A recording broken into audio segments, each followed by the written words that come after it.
Hi from Arkansas. Welcome back to Crepe Myrtle Journals. I wanted to show you a flip through of my latest journal.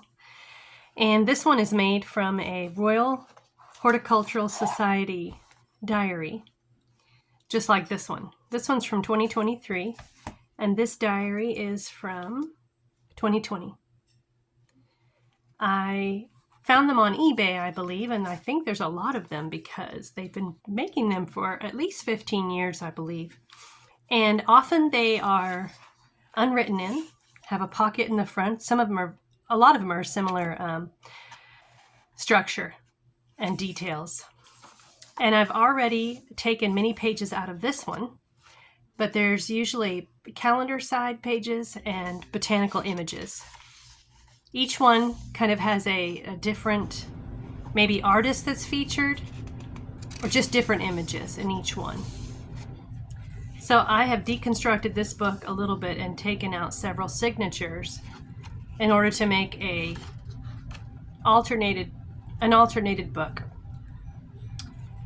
So this one is 2023, and this one I took off the spine and made my own spine of about 2.25 inches, and sewed in 7 signatures. Added some vintage lace, and I have a new idea. It's new to me. I have not seen anyone else do it, so I thought I'd share it with you. I left in the vintage lace little openings in the layers so that little charms and things could be added, found objects. So in other words, here's one that it's actually literally sewn in. It's a tiny metal plaque that says wish. And on this upper one, I have sewn in a little charm of scissors. But in each of the other ones, a friend of mine gave me a bunch of charms that are flat. This one is a sand dollar. And I wanted them to fit pretty snugly so that they would not fall out. So that slides in there. There's a button on this one. This little white rose goes in this pocket. And then I sewed up a little bit on each pocket so that the object would kind of tuck in and not fall out. And it has worked. They haven't fallen out yet. So that's one idea. Leave some pockets in the fabric or lace of what you're making on the cover in order to put found objects or things that are still visible through the lace but are interchangeable. I could switch them out when I find something else that's meaningful that I'd like to put in there. A sweet friend gave me a bunch of vintage lace, and this one is so cool. It is 3-dimensional. Each one of these little flowers has a little tuft of batting in it to make it 3D. I've added more too, but I just put in extra batting to make it 3-dimensional. And that I noticed is on several pieces of the vintage lace that there's batting to make flowers more puffy. And even one was even on a collar of a dress. The vintage lace had little tufts of batting to make them 3D. So this Royal Horticultural Society has a little byline, inspiring everyone to grow. And I found this rubber stamp that says keep growing. So that's kind of the theme of this journal. And I had said in a previous video that I don't really like to journal very much myself. I don't like to write. I like making journals, and I like making a bunch of details and things to do, interactive things, pockets, tucks, and things to pull out, and interesting details. But I don't really write in journals. I usually make them and then either give them away as gifts, and I have sold a few locally. But this time I decided I wanted to write in a journal, and I had explained in another video that I just had this urge to write some things down, maybe a poem that I had written, or all the books I've read in 2025, or I wanted to write about my second moms in my life. I've had 2 or 3 older women who have mothered me, in addition to my own mom, who is wonderful. But I wanted to write a little bit about each one of them. and what they meant to me. So a lot of random things I thought about writing down in my journal. And I mentioned this in the previous video, and someone suggested making a commonplace journal. And I had never heard of that before, so she gave me a link of where to look it up. And the person who suggested that her handle is C. Beth Whitlow 7516, and I really appreciate that so much. I looked up the link that you sent, and I read about and looked at different commonplace journals, and I thought, that's it, that's perfect. So I learned a new term too, commonplace journal, although I'm sure this is not a new idea. But I don't really have a theme, and I'm not cataloging my life. It's just simply whenever a whim strikes me and I want to write something down. So I'm going to do a flip through of the mostly empty journal and then show you my very first page of it. So it has 7 signatures, and in the front pocket, I kept the existing green pocket here from the original diary and decided to stencil. I had cut a bird out of something, I can't remember, and so I used that as a template to make a shadow stencil of the bird there. Put in one of my teeny tiny file folders and use a little picture corner as a closure. This is a patchwork butterfly.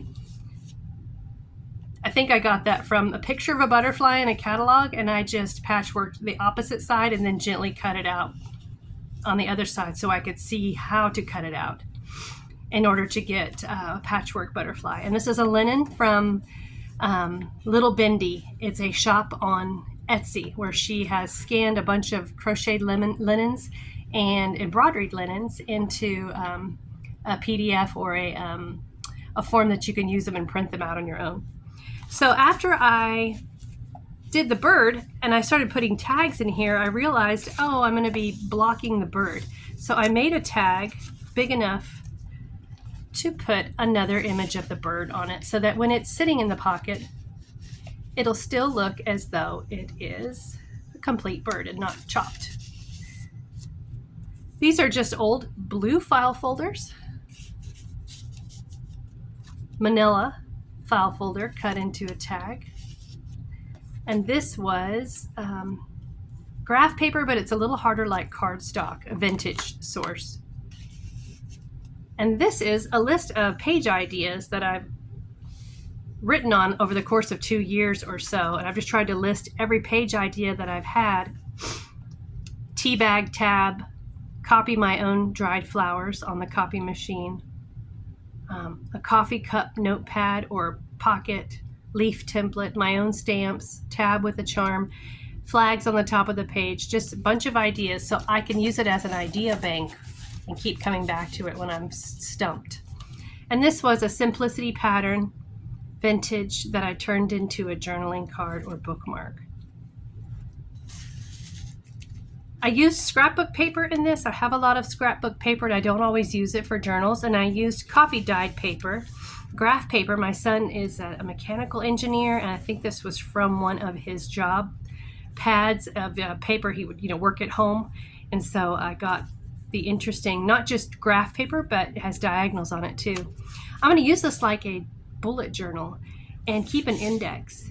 The only journal I've ever written in before was, I have written in just a couple of journals. One was the very last year that I was living in a foreign country in Honduras. I wrote in that journal for 1 year, cataloging my last moments there, saving ephemera from the capital city of Tegucigalpa, and little notes from the children I worked with. And then I have a grandmother journal for each grandchild, and I write just little notes and prayers to them directly. So this one, I keep a bullet journal where I just keep a list of the things I need to do, my to-do list, and I have an index in the beginning of it. And that way, if I keep an index, I'll be able to find where did I put my list of the best gifts I've ever received. I'll be able to find it. I'll just label the pages with page numbers as I go and then keep an index of it. So the pages are not very decorated yet. Just coffee dyed and ink dyed in the backyard. This is a page from a book by Gwen Frostic. I bought this book at a flea market, and it is the most beautiful book I've ever seen. Her artwork and her block prints make me want to learn block printing. Um, this is a very fibrous page with a real butterfly encased in between the fibers. She put in a little paper body for the butterfly, but the butterfly, I'm pretty sure that's a real butterfly. And on the other side, there's a greenery. So these are just coffee dyed papers, deconstructed journal pages. Here's the other half of that fibrous page, and you can see that is a real. You can feel the fact that it's a real stem of like an evergreen or fern in there. I want to find more of her books. I use plastic. I got this at a flea market or something. It is very plasticky lace, but if I lay it against here and run my brush through it, it leaves a really cool lace pattern. And I've done that a number of times in this journal. And I just switch out some colors like brown and green and blue to make that effect. This is one of the only pages I have decorated so far. I got this idea from Corey at Creating with Scraps. She makes a 3 stacked pocket that flips up with writing space under each one. And then you use your tags as kind of the lockdown for each of the flips.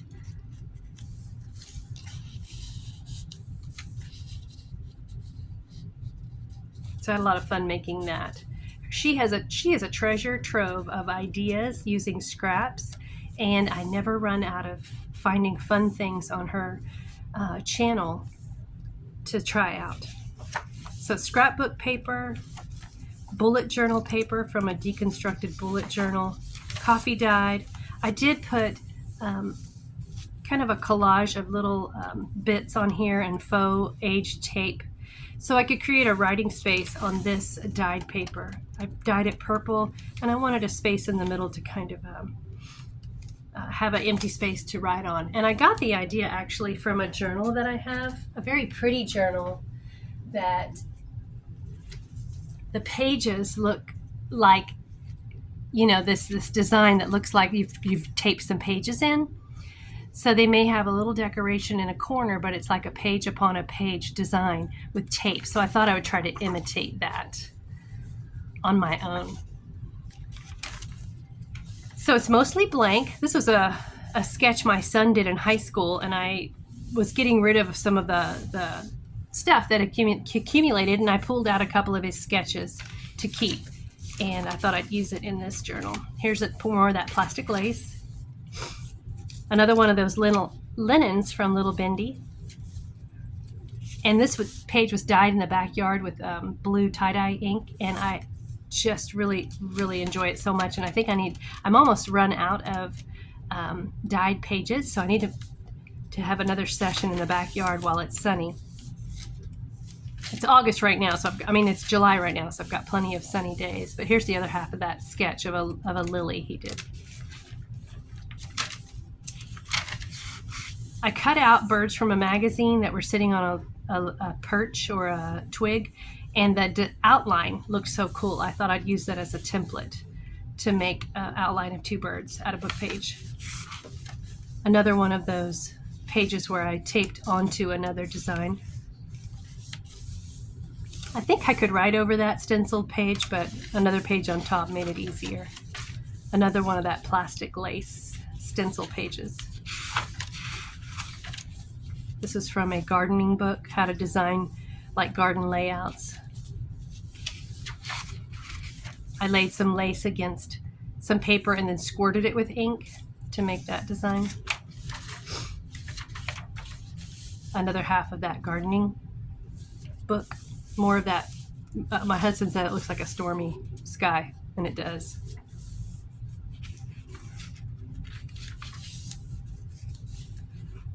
I'll go rapidly through the pages and then show you the very first page that I've actually done.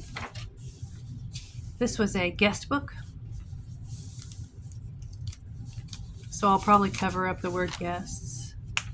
This was a page from one of my mom's journals. She had a lot of extra pages she had not used, so I deconstructed it, and I've put 1 or 2 pages in each journal.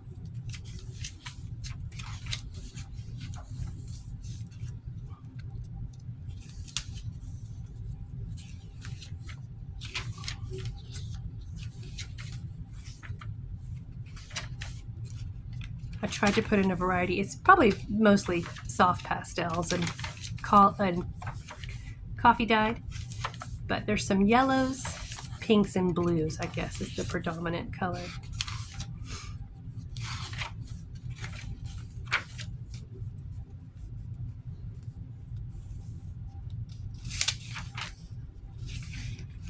Here's another one of those pages where I laid down some lace and ran my brush inker over it.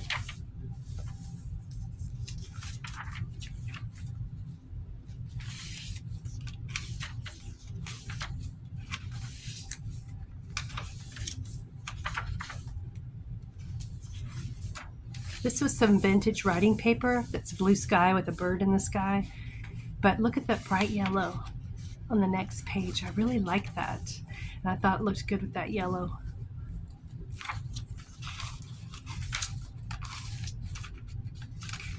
These are strips of paper from pages as I was shortening them to fit in this journal.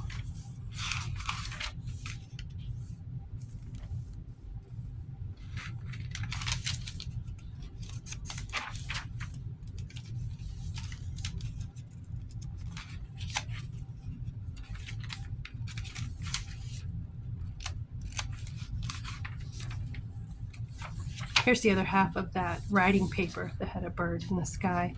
But that yellow color is so pretty to me. Looks kind of vintagey. It doesn't look like bright yellow or mustard. It just looks like a happy yellow.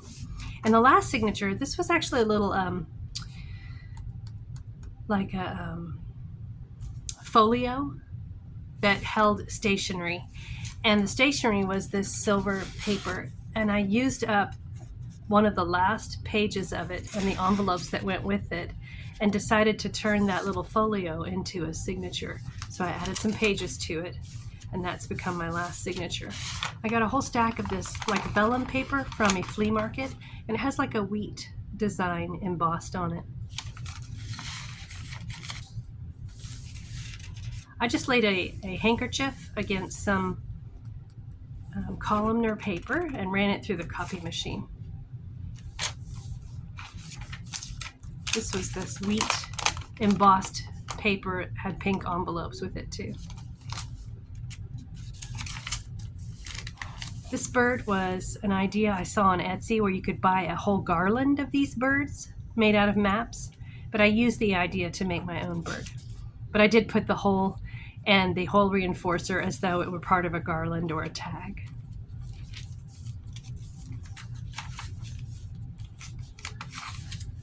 This is another page from the Gwen Frostic book. She does block printing, and it is so beautiful, this book. Now, this one just cost me $2 or $3 at a flea market, but when I sourced them on eBay, they are really expensive. I mean, they range in price from $15 or $16 to in the $50s and $60. I think they were written in the 1960s or published at that time, but they're expensive. So I'm so happy I found this one for about $3. But every page is some unusual block print or that fibrous page I was showing you with the butterfly in it. Just beautiful botanical kind of drawings. You can see the block print. She's got like 3 layers, 1, 2, maybe 3 layers. And even this yellow, that must be a block print too. But it really makes me want to play with block printing. But the pink and the yellow with this kind of olivey brown green in the shadows, so pretty.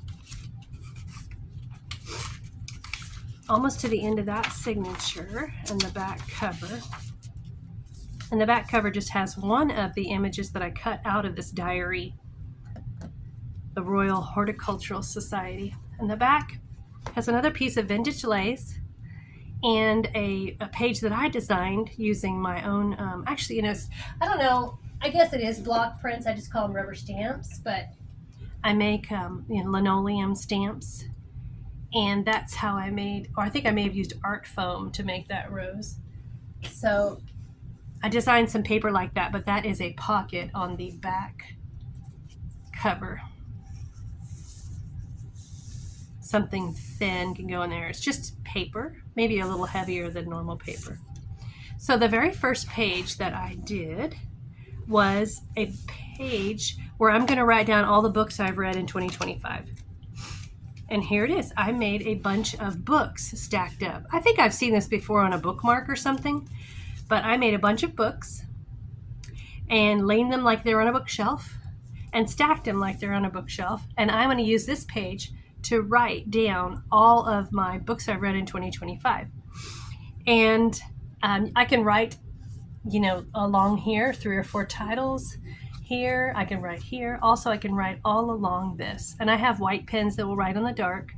But if you notice these little divots, and there should be one more divot right here. I realized I had not put a divot in here yet. And I'll try to with this little guy. I may have to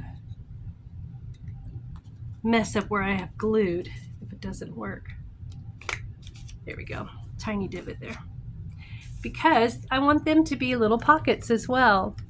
I don't know what size tag or what kind of paper I'll put in there, but I could put more information about books in there if I want to, like that. So 1, 2, 3, 4 of them, 5 of them are actually pockets.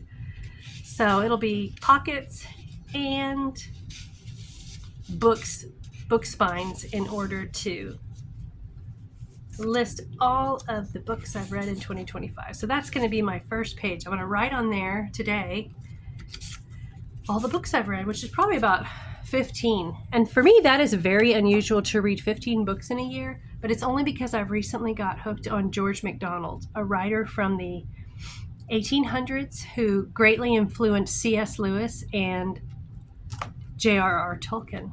I'm going to show you real quick how I made one of these books. I just took a strip. This is from an old blue, what is my problem?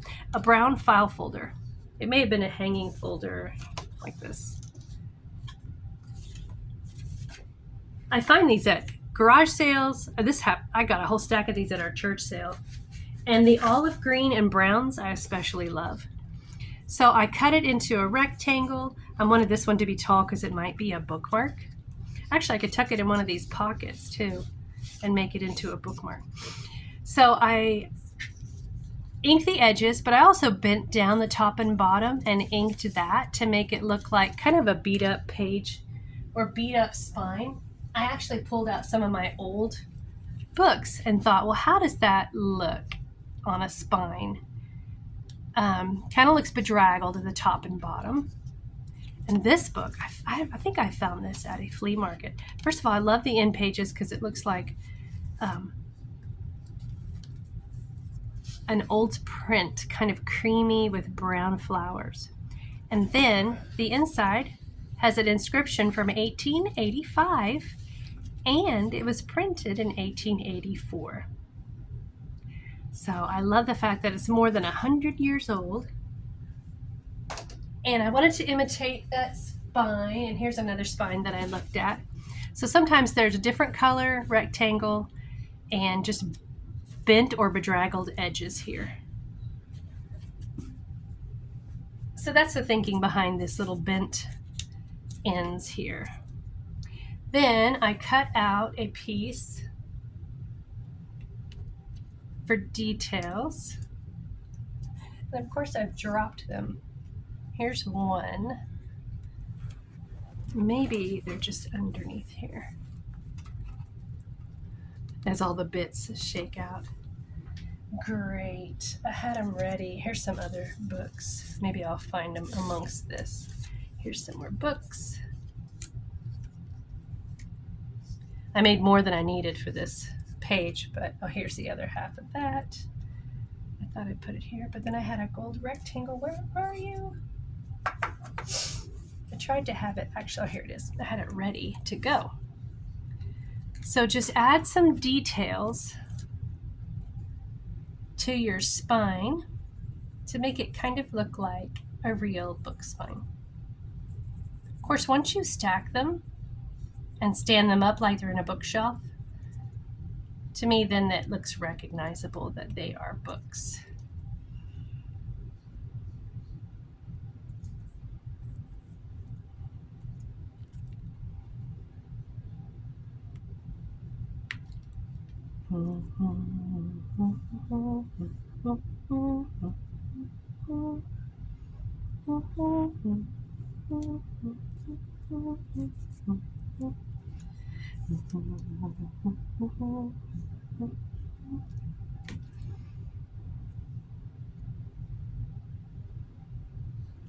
All right, that is an example of how to make one of those books.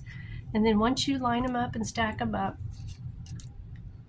it'll be obvious that they are books on a bookshelf, especially if you kind of slant them the way you sometimes do that, or just stack them.